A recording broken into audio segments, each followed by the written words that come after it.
دوستو، اردو زبان و ادب کے ایک استاد، نقاد، افسانہ نگار جناب ناصر عباس نیّر کی ایک نثری نظم میں اب لکھنا نہیں چاہتا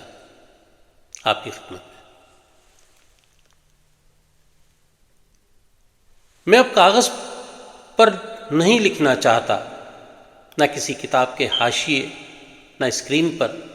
نہ کسی بچے کی ہتھیلی پر، نہ کسی درخت کی چھال اور خشک خزاں زدہ پتوں پر،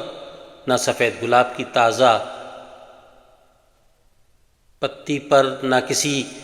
نہ مٹی کی لوح پر، نہ کسی غار کی دیوار پر، اور نہ کسی بدن پر، نہ خوابگاہ میں پڑی کسی نوٹ بک پر، نہ راستوں میں اچانک ملنے والے مسافروں کی یاد سے تعمیر اور وقت سے مسمار ہونے والے خواب پر۔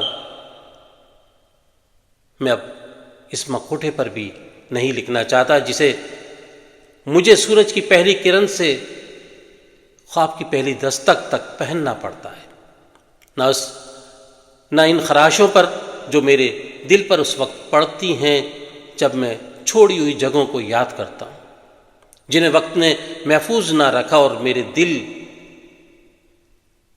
جنہیں بھولنے پر آمادہ نہیں۔ میں راستے کی اس دھول پر بھی کوئی حرف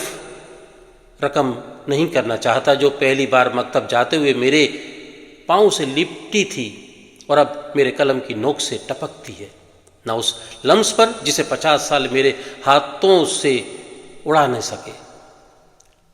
نہ کسی پرانے درخت کے تنے پر، گھر کے کونے میں پھینکے گئے اخبار پر، نہ کسی کہنہ عمارت کی اس دیوار پر جو 5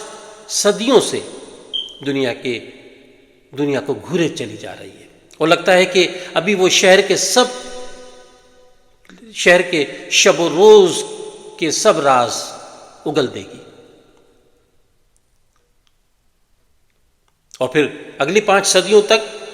گریا کرے گی جیسے صرف بھوت سنیں گے، نہ کہوں آنسوؤں پر، جنازوں پر لگائے گئے کہوں اور عین وصال میں بہائے گئے آنسوؤں پر، نہ آخری عمر میں مدھم ہوتی سانسوں پر، نہ بچے کی پہلی مسکراہٹ پر، نہ اس عورت کی ہتھیلی پر جس کا دل ابھی محبت سے مایوس نہیں ہوا، نہ کسی ماں، نہ کسی بوڑھے باپ کی یادوں کی اس کتاب پر جس کا ایک ہی صفحہ وہ بار بار پڑھتے ہیں اور رونے کی کوشش